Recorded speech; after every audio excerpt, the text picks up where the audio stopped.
Actor को अलग अलग कैरेक्टर्स करने चाहिए। किसी भी एक नॉट कैरेक्टर बट किसी भी एक भूमिका में बंद के नहीं रहना चाहिए। तो इसलिए करता रहता हूँ एक्सपेरिमेंट, और लकी भी हूँ कि मुझे चांसेस मिलते रहते हैं और आप लोगों का प्यार मिलता है। इसलिए नीरज सर के साथ आपने पहले भी काम किया है, तो इसके लिए आपको किस तरह से अप्रोच किया गया? या नीरज सर के यहाँ बहुत सिंपल सी चीज़ है, अगर आपने एक बार काम किया और उनको काम पसंद आया आपका, तो आपको रिपीट करते ही करते हैं। तो यही किस्सा मेरे साथ भी है। पहले एक सीरीज़ की, फिर उन्होंने एक फिल्म दी मुझे जो कि नेटफ्लिक्स में, ऑपरेशन रोमियो, और उसके बाद तस्करी।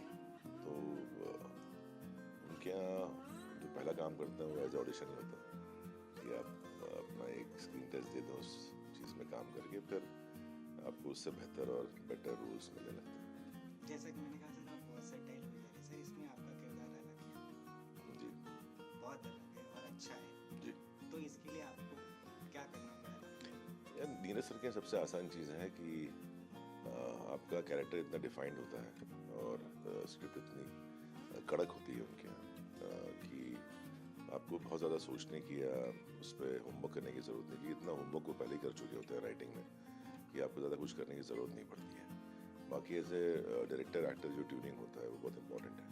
अब चूँकि मैं काम कर चुका हूँ नीरज सर के साथ इतनी बार, तो कहीं ना कहीं वो ट्यूनिंग भी है कि अब जब भी वो समझाते हैं तो मैं काफ़ी हद तक समझ लेता हूँ कैरेक्टर को, और वो खुद नरेट करते हैं हर बार, तो उतना ही काफ़ी होता है।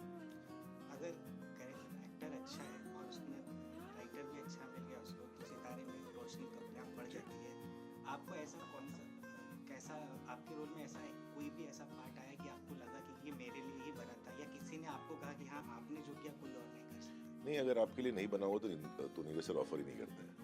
वो इतने साल से जानते हैं। ऐसा नहीं कि उन्होंने सिर्फ 3 ही शोज़ या फिल्म बनाई हो।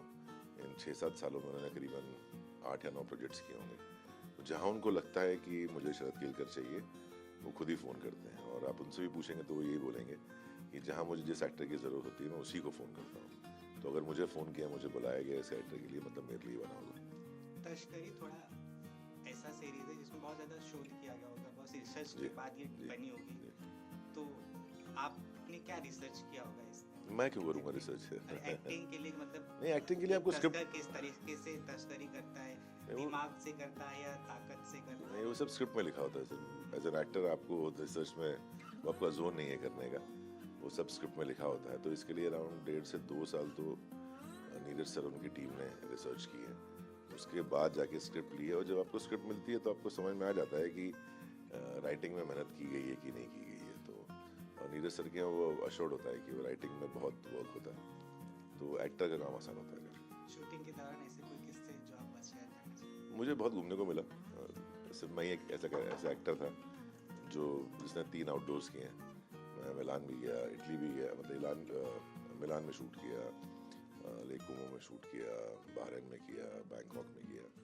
बाकी बेचारे गरीब लोग यहीं शूटिंग कर रहे थे।